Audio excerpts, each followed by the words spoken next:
Wedding a human for peace backfired when he revealed power. No alien HFY stories.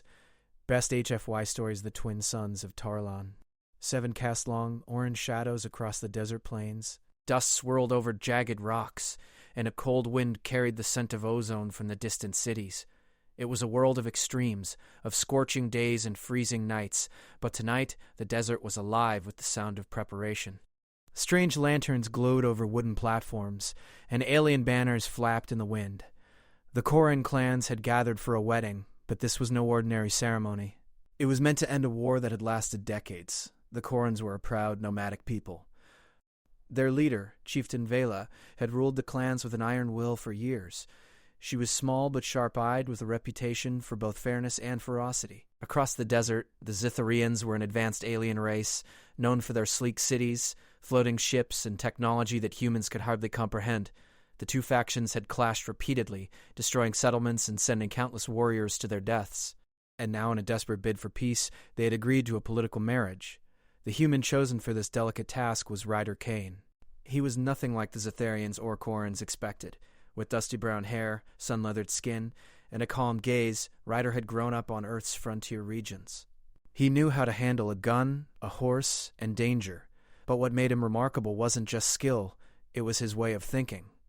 Humans had a reputation in the galaxy as fragile and unremarkable, but Ryder carried with him a quiet power that no one yet understood. Ryder rode into the ceremonial grounds on a sleek hover horse, a strange hybrid of old Earth designs and alien engineering. The Korans watched with wide eyes as he landed, dust kicking around his boots. He dismounted with the calm confidence of someone used to danger. His eyes scanned the crowd, noting every movement, every gesture. He bowed politely to Chieftain Vela, and then to the Zitharian dignitaries. Lyra, the Koran chief's daughter, stood nearby. She was striking, with amber eyes that reflected the twin suns. She studied Ryder carefully. He wasn't just another human brought to them as a symbol. There was something in the way he carried himself, something in the way he looked at the world, that made her uneasy and curious at the same time. The ceremony began under a vast canopy woven from shimmering fibers that glowed faintly in the sunset. The Zitharian priests chanted in a language that seemed to hum in the air, while Koran drummers set a steady thumping rhythm. Ryder moved carefully through the ritual, repeating words he had been taught, nodding at the right moments, keeping his hands visible. It was all performance, but one he executed perfectly. As the ceremony reached its climax, Ryder's hand brushed Lyra's. She flinched slightly, expecting awkwardness or fear. But instead, Ryder smiled. A small, calm smile that spoke of understanding, of experience, and of something stronger than words. The tension in the air seemed to shift. Even the Zitharian nobles, perched on floating platforms, couldn't hide their curiosity. Ryder had been briefed on his role: appear human, appear peaceful, and gain trust. But the reality was far more subtle. Humans had strengths that no alien technology could predict: intuition, improvisation, courage. He had learned to survive on frontier worlds where every day could be your last. And though he appeared calm, every muscle in his body was alert, ready for anything. After the ritual, a feast was laid out. Koran food, a mix of roasted meats and spiced grains, scented the air, while Zitharian delicacies floated in glowing trays, suspended by anti-gravity tech. Ryder moved between the tables, accepting dishes and politely complimenting the chefs. He laughed at jokes he barely understood, smiled when Lyra made playful remarks, and nodded seriously at the Zitharian leaders. But beneath the calm surface, Ryder was watching. He noticed a subtle signal among the Zitharian nobles, a flicker in their eyes when certain Korans approached. He noted the positioning of guards, the slight tension in their hands, and the way some Zitharians whispered to one another. A small rebellion, perhaps, or a group unwilling to accept this peace? He didn't yet know. The night deepened, and lanterns cast long shadows across the ground. Music played, a mix of Koran drums and Zitharian string-like instruments. Ryder's mind worked quietly, plotting, observing. Then something happened. A young Koran warrior, too eager or too reckless, accidentally knocked over a ceremonial torch. Sparks flew dangerously close to the hover platform where the Zitharian nobles sat. Gasps filled the air. Ryder reacted instantly. He grabbed a piece of nearby cloth, rolled it up, and smothered the sparks before they could ignite anything. Everyone froze, staring at him. A simple human action, yet performed with speed and calm that no alien could have predicted. Whispers ran through the crowd. He wasn't just a symbol. He was competent, precise, almost too capable. Lyra's eyes met his. There was a flicker of respect there, mixed with something new, curiosity. Ryder smiled, politely shrugging. Just careful, he said in simple English, though his tone carried confidence. The Korans laughed nervously, impressed, and even the Zetherians exchanged uneasy glances. Later, Ryder found a quiet corner of the ceremonial grounds. He looked up at the twin suns now low on the horizon. They hung like two molten gold coins, casting long shadows over the desert. He could feel the weight of expectations pressing on him. If this peace failed, thousands would die. But he also knew that this world had underestimated humans. And humans, in Ryder Kane's experience, had a way of turning the impossible into possible. As the last guests wandered away, Ryder noticed movement near the edges of the ceremonial site. Figures cloaked in shadow, moving carefully among rocks. They weren't Korans. They weren't Zetherians. He didn't recognize their shapes immediately, but something in the way they moved set off an instinct deep in his mind. Danger! Ryder's hand moved to the side of his belt, brushing against the holster where his quantum gun rested. No one knew what it could do, not yet. He had been warned not to reveal it. Yet the sense of threat was immediate. He adjusted his stance, eyes narrowing. The shadows moved closer, and he could see now. They were armed, but their weapons were crude compared to Zetherian tech. They underestimated him, and Ryder grinned. The Festival of Peace, meant to be a simple ceremony, was already becoming something more. It was a test. A test not just of diplomacy, but of survival, of wit, and of power. Ryder knew the story of humans in the galaxy, weak, fragile, unimportant. He also knew the truth. Humans adapted, humans survived, humans outsmarted. And he was about to remind everyone on Tarlon, 7 exactly why. For now, he remained calm, letting the desert wind whip his coat around him. The shadows crept closer, and the twin suns disappeared behind the jagged cliffs. The night was quiet, save for the distant hum of the Zetherian platforms and the soft murmurs of the Koran campfires. But Ryder Kane, human cowboy from Earth, was ready. Tonight, the peace pact had begun, but Ryder's hidden power, quiet and steady, was about to change everything. The desert night had a strange calm over it, but the air was thick with tension. Ryder Kane stood near the edge of the ceremonial grounds, his eyes scanning the shadows. The rogue figures he had noticed earlier were not approaching randomly. They were moving with precision, like hunters testing their prey. Ryder's hand hovered near his holster, brushing against the cold metal of his quantum gun. He didn't need to fire yet. Sometimes a human mind could do more damage than a weapon. The cloaked figures emerged from behind the rocks, and Ryder could see their shapes now. They were Zytherian rebels, a faction that refused the peace treaty. Their weapons glowed faintly with the blue light of energy plasma, but Ryder had studied alien tech enough to know their limits. They assumed humans were fragile. They assumed he was just a symbolic bridegroom here to please the Korans. They were wrong. Ryder stepped forward calmly, his boots crunching over the desert stones. "I suggest you leave," he said, his voice steady, carrying a hint of amusement. The rebels froze. They hadn't expected a human to speak so confidently. One of them stepped forward, a tall figure with silver armor that reflected the twin suns' last light. "This peace is weak," the rebel spat. "It will not last. Your kind has no place here." Ryder tilted his head, studying him. He didn't need to argue. Actions spoke louder than words. He holstered his gun with one hand, then, with a smooth motion, drew it again. The air seemed to shift around the weapon. Humans had learned to survive in ways aliens could not understand. His gun didn't just shoot energy. It manipulated probability. A single shot could bypass shields, disarm, or even make bullets stop before they hit. It was quiet, precise, deadly, without killing unnecessarily. The rebel laughed. "A human weapon? You'll die before you can use it." Ryder didn't answer. Instead, he adjusted his stance, eyes narrowing, and then, in a move so fast it looked like the shadows themselves had acted, he fired. The rebels expected a blast, a bolt of energy, a violent attack. But nothing happened. One by one, their weapons locked, shut down, or spun uselessly in their hands. Their systems had failed. Ryder's gun didn't destroy. They couldn't explain it, but it rendered them powerless in seconds. The rebels stared in disbelief.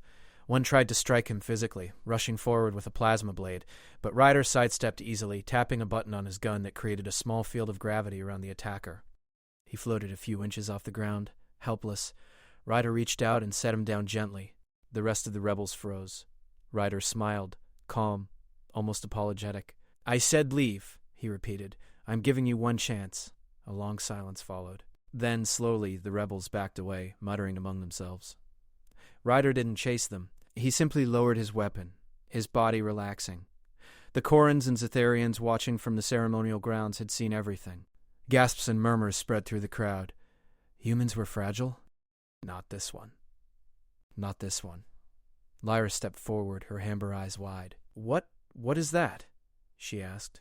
Her voice trembled, not from fear, but from astonishment.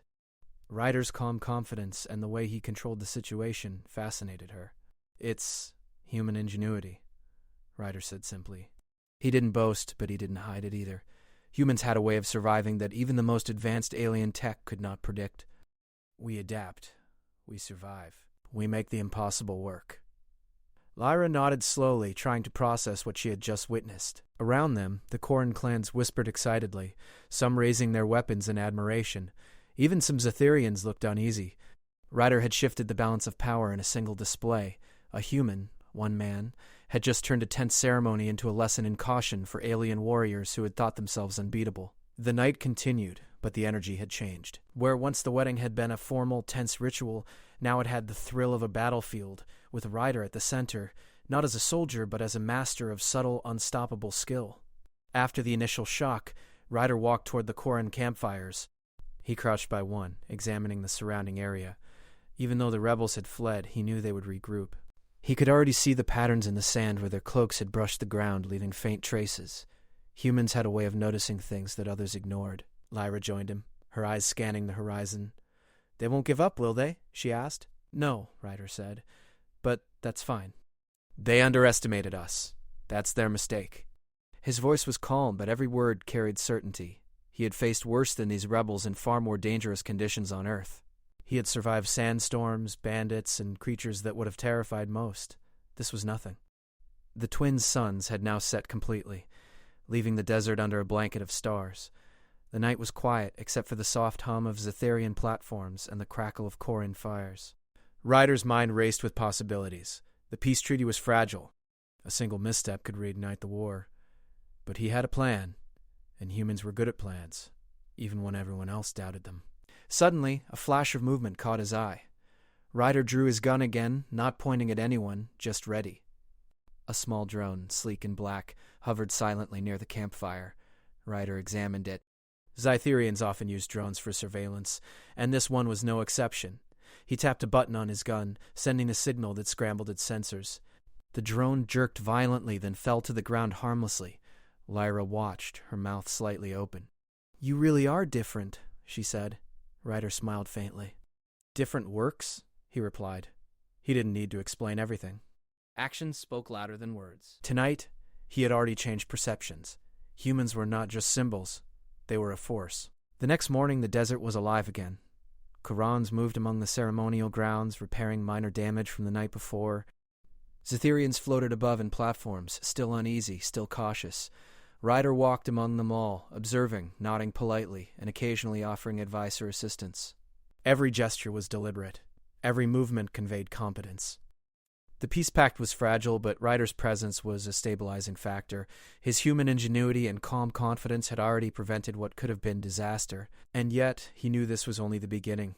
The true test had not come yet. A human's strength was not measured by a single encounter. It was measured by adaptability, strategy, and courage.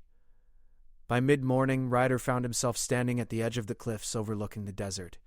Lyra joined him silently. The twin suns rose again, casting golden light over the world. "They will come back," she said softly. "I can feel it." "And when they do, we'll be ready." His eyes scanned the horizon, seeing not just the desert, but every possible path, every escape route, every strategic point. Humans had a way of seeing opportunity where others saw only danger. Lyra nodded slowly, her respect growing. "I thought this wedding was just a ceremony," she admitted, "but you've changed everything." Ryder smiled faintly, not with pride, but with calm assurance. "Ceremonies can change everything," he said. "But actions change the world." And for the first time, the Korans, and even some of the Zetharians, truly understood this human, this cowboy from a distant planet was no pawn. He was a power. Quiet, unpredictable, and unstoppable in ways they could not yet measure. As the day wore on, Ryder returned to the ceremonial grounds, blending seamlessly into the crowd. Children stared at him in awe, warriors whispered among themselves. The atmosphere had shifted completely. What had been a fragile political symbol was now a pivot, a force that could not be ignored. In the distance, Ryder could see small groups of rebels regrouping. He didn't flinch, he didn't panic. Humans thrived in danger, and Ryder Kane was the best of them. He adjusted his hat, brushed dust from his coat, and smiled faintly. Tonight, he had shown the galaxy what humans could do. But the real challenge was still coming. Ryder knew it. And he was ready. The sun had barely risen over the jagged cliffs of Tarlon. 7 when a lone shadow moved across the desert. Ryder Kane was already awake, surveying the horizon with his sharp human eyes. The previous night had confirmed something he already knew. Humans were underestimated. But he also knew that underestimating humans could be fatal. Far off, a sleek shadow approached on the wind, cutting through the haze of the desert. Ryder recognized it immediately. The Zytherian High Council had sent their deadliest enforcer, a warrior known only as Kryvax. He was enormous, with armor that shimmered with adaptive energy and weapons capable of melting rocks and vaporizing sand. No alien, and certainly no human, had survived a duel with Kryvax. Ryder adjusted the straps on his coat and checked the holster at his side. His quantum gun rested lightly against his hip, hidden but ready. Kryvax's reputation was terrifying, but Ryder's mind was already calculating angles, weaknesses, and strategies. Humans survived through cleverness, and cleverness could beat even the strongest enemy. As Kryvax neared the canyon rim, he stopped and planted his feet, the desert wind blowing dust around him. "Human," he boomed, his voice a low, metallic growl. "You dare meddle in matters beyond your species. Today you die." Ryder didn't flinch. He merely tipped his hat slightly, a gesture of calm respect. "Maybe," he said softly. "Or maybe today you learned something new." Without warning, Kryvax lunged forward, his energy blade arcing toward Ryder in a flash of light. The ground shook under the force of his steps, and dust exploded into the air. Ryder rolled to the side, his body moving with practiced precision, almost like it had been rehearsed 1,000 times. The first clash had begun. Ryder didn't just fight, he outthought Kryvax. He used the canyon walls, the uneven rocks, and the shifting sand to create obstacles. Kryvax's armor was powerful, but it couldn't adapt to unpredictable movement. Ryder ducked, rolled, and created small temporary shields using his quantum gun's probability fields. Bullets, energy blasts, even falling rocks avoided him, as if the desert itself had decided to protect him. Kryvax roared in frustration. "Your tricks cannot save you, human," Ryder smirked. "Tricks? No. That's just thinking ahead." The duel stretched across the canyon, from jagged cliffs to dry river. Ryder used every human advantage. Instinct, adaptability, and a strange creativity that Kryvax could not anticipate. Rocks seemed to shift beneath his feet in perfect timing. Shadows masked his movements, and when Kryvax swung his blade, Ryder used tiny probability shifts from his gun to make attacks miss. For a moment, Kryvax thought he had him cornered. He slammed his blade into the canyon floor, sending a shower of sparks and stones flying. Ryder ducked behind a rock, then popped up behind Kryvax, tapping a control on his gun. A pulse emitted, temporarily disrupting Kryvax's armor systems. Sparks flew and the massive warrior stumbled. The canyon fell silent for a heartbeat, save for the wind. Ryder didn't strike again immediately. He understood one thing about powerful enemies. Fear and overconfidence were their weaknesses. Kryvax would strike harder, but Ryder could predict it. And he did. Kryvax lunged again, this time faster, swinging his energy blade with a force that could cut boulders in half. Ryder sidestepped, fired a small pulse from his gun, and a probability field caused the attack to veer slightly off course, grazing the canyon wall instead of striking him. The edge of the blade sparkled harmlessly. You are impossible," Kryvax shouted, staggering slightly. His voice carried not just anger but confusion. Humans were unpredictable. They improvised. They survived. And this one human, Ryder Kane, had mastered the art of using unpredictability as a weapon. Ryder didn't answer. He simply drew closer, using careful steps, calculated leaps, and a series of feints. He tapped the canyon floor with a small device, creating vibrations that made Kryvax lose balance. Rocks shifted under Kryvax's massive feet, and for the first time the enforcer staggered. Ryder's movements were elegant and deliberate. He wasn't just fighting for survival, he was teaching Kryvax a lesson in humility. High above, on floating platforms, Zetherian nobles watched in shock. This duel was meant to end quickly, with the human failing. Instead, Ryder's creativity and courage kept him alive. More than that, it made Kryvax appear vulnerable, something no Zetherian enforcer had ever done before. Lyra and a group of Koran warriors watched from the canyon edge, their hearts racing. For them, this duel was more than a fight. It was proof that the human they had married, even ceremonially, was far more than anyone had imagined. Every human had the potential for strength and ingenuity that aliens could never calculate. Ryder's calm, strategic movements inspired hope among them. The battle escalated as Kryvax became more aggressive, swinging his massive blade in arcs that sent sand and rock flying. Ryder ducked and rolled, using tiny pulses from his gun to redirect attacks and shift outcomes. One by one, Kryvax's strikes were deflected, not by brute force, but by clever manipulation of chance. Every move Ryder made was calculated, yet it appeared natural, instinctive. Finally, Ryder found his moment. Kryvax overextended, his armor systems temporarily weakened by repeated probability shifts. Ryder's pulse field immobilized the Enforcer's blade mid-swing, holding it steady as if frozen in time. He stepped forward, gun pointed not to kill, but to assert control. "You see now," Ryder said calmly, "humans are not just weak animals to be ignored. We adapt. We survive. And we think." Kryvax grunted, struggling against the immobilizing field, his massive chest heaving. Slowly he lowered his blade, acknowledging defeat without needing words. Ryder released the probability field, letting Kryvax stand free, unharmed but humbled. The canyon was silent for a moment. Dust swirled around the combatants, settling slowly. Ryder's calm stance, his measured breathing, and his quiet confidence left a lasting impression. Humans were not to be underestimated. This, one man, had just shifted the balance of power in ways neither Zetherian nor Koran could have predicted. Lyra stepped forward, clapping softly. "I knew you were capable," she said. Her voice carried pride, awe, and a touch of admiration. "But this is beyond anything I imagined." Ryder nodded. "It's not about strength," he said. "It's about thinking ahead, using what you have and staying calm when everyone else panics." The Koran warriors cheered, inspired by what they had seen. Even the Zetherians were forced to reconsider their assumptions. Ryder Kane, the human from Earth, had survived the impossible and done so with elegance and skill. But Ryder knew the duel was only one battle. The real test was not strength. It was the unity of the factions. He could see the subtle signs. Zetherian warlords still murmuring about rebellion, Korans discussing strategies in whispers, and the tension that lingered like dust in the air. One duel could win respect, yes, but peace required more than admiration. It required trust, collaboration, and careful guidance. As the sun climbed higher, Ryder walked to the edge of the canyon, looking out over the desert. Kryvax followed silently, no longer hostile, but clearly wary. He had survived, but he had learned something profound. Humans were not mere pawns. They were unpredictable forces, capable of changing the course of events. Lyra joined Ryder at the cliff edge. "You really did it," she said softly. "You survived, and taught him a lesson." Ryder shrugged, brushing dust from his coat. "It's not about teaching. It's about surviving, adapting, and showing what humans can do. That's enough for now." In the distance, Ryder could see small groups of Zetherian rebels regrouping, likely planning another attack. The duel had delayed them, humbled them, but it had not ended the threat. Ryder adjusted his hat, checking his gun, and considered his next move.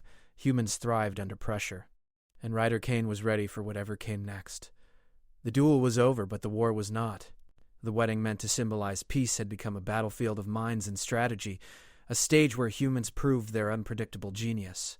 And Ryder had just reminded the galaxy that humans were not to be underestimated. As the desert sun rose fully, casting gold over the canyon and plains, Ryder Kane stood tall, calm, and prepared. The Enforcer had learned respect. The Korans had learned hope, and the Zetherians had learned caution. But beyond the horizon, Ryder could feel it. Another challenge coming. Something larger, more dangerous, and unstoppable if the factions did not unite. The human factor was changing the rules of the galaxy, and Ryder was ready to lead the way. The duel had ended, but the real story was only beginning. The morning sun burned through the dusty horizon of Tarlon, 7, casting long golden streaks across the jagged cliffs. The desert wind carried a sharp electric scent that made Ryder Kane squint against the glare.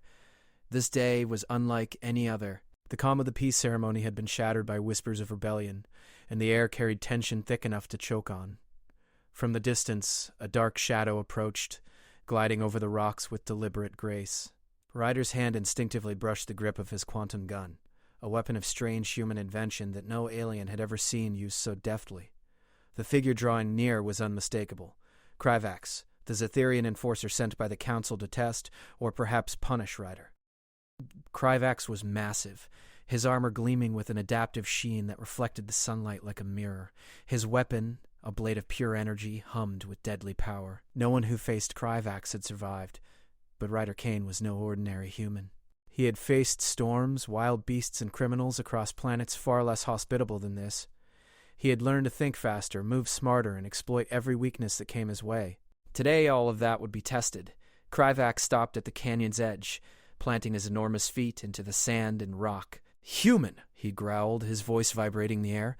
"You dare meddle in affairs beyond your species. Today you die." Ryder didn't flinch. He tipped his dusty hat, a small gesture of calm defiance. "Maybe," he said softly. "Or maybe today you'll learn something new." Without warning, Kryvax swung his energy blade in a wide arc. The sheer force of it sent a wave of heat and energy rippling across the canyon floor. Ryder rolled to the side, his body moving with the grace of someone who had spent years in hostile terrain. He reached out and tapped a device on his gun, creating a field that subtly altered the probability of movement around him. Kryvax's strike, intended to be precise, barely grazed the canyon wall instead. Sparks flew, but Ryder remained unscathed. The enforcer's eyes narrowed. "You rely on tricks. You cannot survive by luck alone." Ryder shook his head, smiling faintly. "It's not luck. It's human ingenuity." And then the duel began in earnest.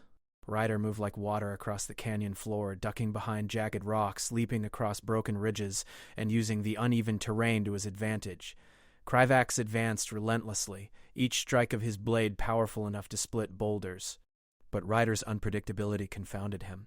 Every move the enforcer made, Ryder anticipated or avoided, exploiting the smallest openings and creating them where none existed. Koran warriors watched in awe from the canyon rim. Even Lyra could hardly believe what she was seeing. He's incredible," she whispered. Her amber eyes followed Ryder as he danced between strikes, a blur of human precision and strategy. I knew humans were strong, but Ryder's mind worked like a well-oiled machine. Each attack from Kryvax revealed patterns, weaknesses, or overextensions.